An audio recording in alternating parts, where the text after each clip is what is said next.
Well, the next stretch of Euro qualifiers are set to take place here in early September. So, with that being said, it's time to take a look at some key storylines, some important fixtures, and see how these 10 groups might end up after match day 5 and 6. Guys, Matty G back here with you on Football with Flags.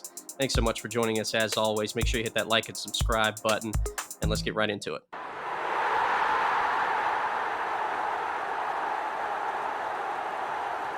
Six different days of matches coming up between September 7th and the 12th. We'll go over each individual day, show some notable fixtures, as well as storylines, like we said, to keep up with. We'll start off with the 7th, where we've got 9 games.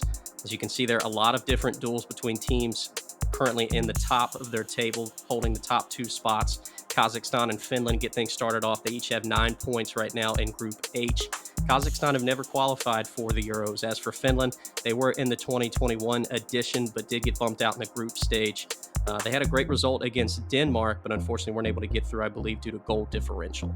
As for Hungary and Serbia, each at the top of their group right now. I think only just a goal separates the two of them at the moment in Group G. Remember, Hungary were dealt a very difficult hand with France, Germany, and Portugal in their group back in 2021.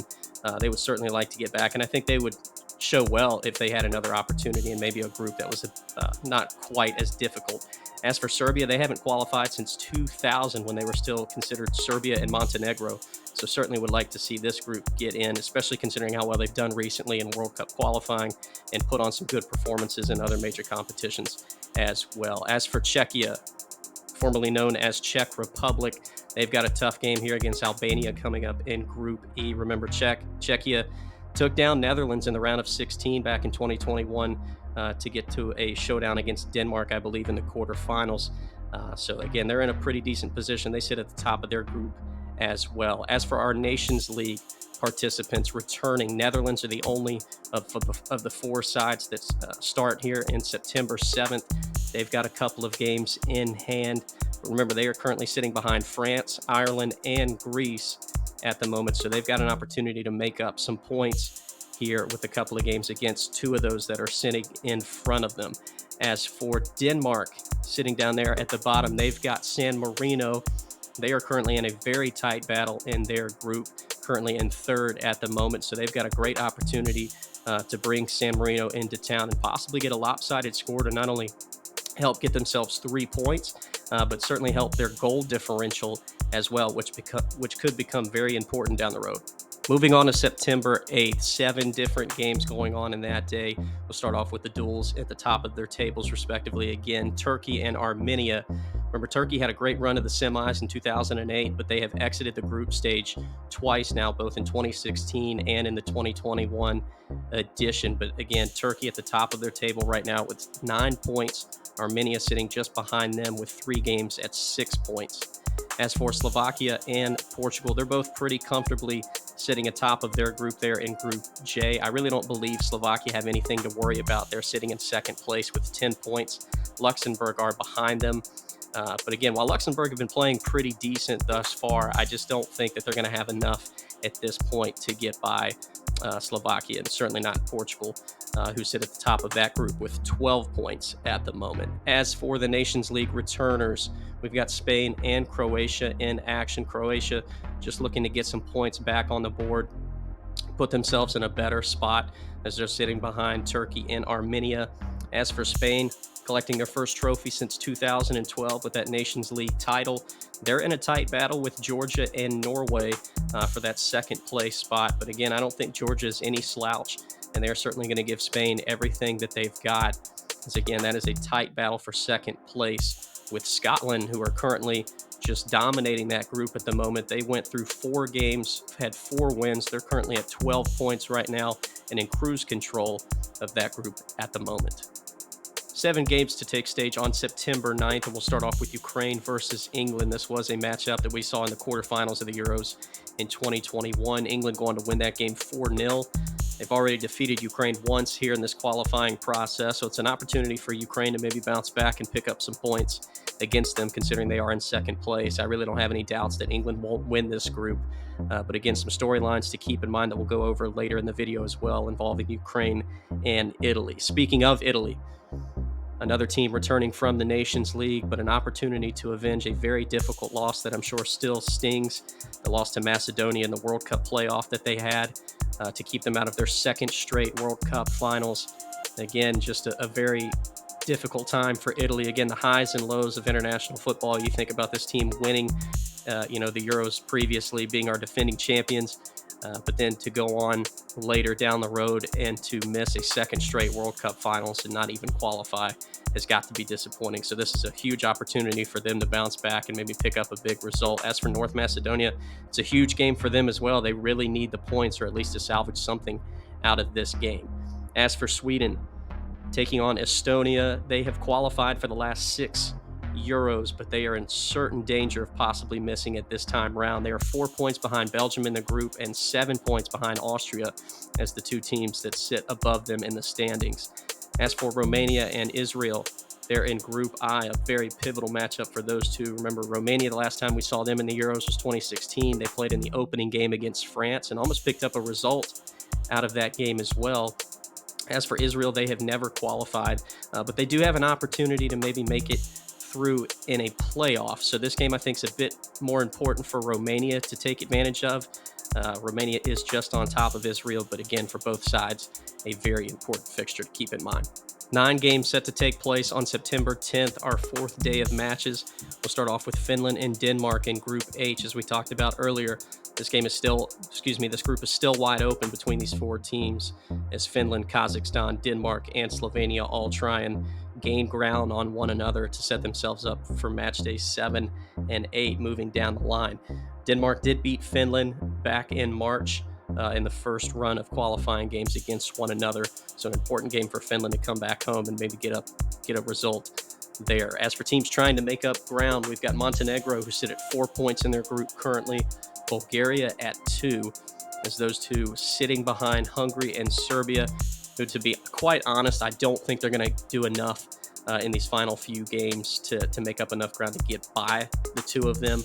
But again, this game against one another is very important if one of these two teams comes out on top in terms of at least having a shot at possibly directly qualifying and catching up to Hungary or Serbia. As for Slovenia, I hate to say it again, but they've got to use San Marino as a punching bag here. Even though they're going on the road, they need a huge win. They are right in the thick of it in this group with Group H against these other 3 teams. And we haven't seen Slovenia in a major competition since the 2010 World Cup. So they have a great opportunity here in front of them, but they need a big result this time on September 10th on the road. As for Poland, they're in a bit of trouble as well in their group. In Group E, they currently sit 4th with just 3 points. Albania are in 2nd with 6. This could really change things. And again, I know it's the second match day, so the group could already have changed drastically at that point, but this is a great opportunity for both sides one for Albania to try and stick with the ground that they're at currently in 2nd. And as for Poland, an opportunity to jump a couple of positions and get up into one of those direct spots. But again, for Poland, it is never easy to go on the road and play in Albania. They did beat them 1-0 in March, but again, a totally different animal going on the road and playing there. As for Ireland and the Netherlands, Ireland had a really hard-fought loss to France 1-0 at home back in the spring. I think that they put up a very similar performance against the Netherlands, possibly maybe come out with a result here, but they certainly need it, especially being in a tough position where if Netherlands beats Greece, who are currently 2nd in that group, that could flip things if Ireland don't get a result through their next game in this one as well, because again, still a tight battle there for 2nd place, while France at the moment are just kind of running away with things in Group B. Final 2 days of action, we've got 14 games in total. Armenia and Croatia get us kicked off, and it's been a while since these two have played one another. Armenia currently hold the 2nd spot behind Turkey in that group in Group D, but again, Croatia have only played 2 games up to this point, so looking to try and thin that gap in between the two. Very important game for both of those sides. As for Switzerland, really don't have any concerns about them winning this group. I think they're in a comfortable spot already. Got an opportunity to put up a big result against Moldova, and again, just looking to put some separation between them and the rest of the sides in their group. As for Wales, it's been very, very disappointing. 4 games, only 4 points in that stretch. They've had 2 red cards in their first 4 games. They have got to find some form quick because their time is running out to possibly find one of those top two spots to directly qualify. And again, remember, Croatia are still ahead of them. They've only played, and they've got 2 games in hand. As for Iceland and Bosnia, very disappointing. Each only got 3 points right now, currently 7 off second place Slovakia. As we talked earlier in the video, really feel like Portugal and Slovakia don't have anything to worry about. But again, Luxembourg are in between Iceland and Bosnia as well in third place right now. So a very important game for either one of those sides. I think a loss puts them in some serious danger. And I believe only Bosnia out of the two have an opportunity at the moment to go to a playoff at the end of this. So for Belgium, great chance to look to get some separation in their group as well as they take on Estonia, setting their eyes toward Austria, who lead that group. But again, they've got Sweden in behind them. They've got a 4-point cushion, but still, if Sweden could find some form, could it really make it dangerous for Belgium in terms of trying to directly qualify for one of those top 2 spots. As for Norway, they only beat Cyprus first time around during qualifying. This is a good chance for them to get a result against Georgia. However, Georgia tied them 1-1 first time around when these two teams played. So again, very important that they're at home with an opportunity to get a good result there. And as for Italy and Ukraine, we talked about these two earlier in the previous slide. If England can beat Ukraine and Italy beat Macedonia, then we've got ourselves these two sides tied for that second place spot. With a huge fixture going up against one another in Italy there for Group C for a shot at second place qualifying position. So keep an eye out for that fixture at the end of this cycle.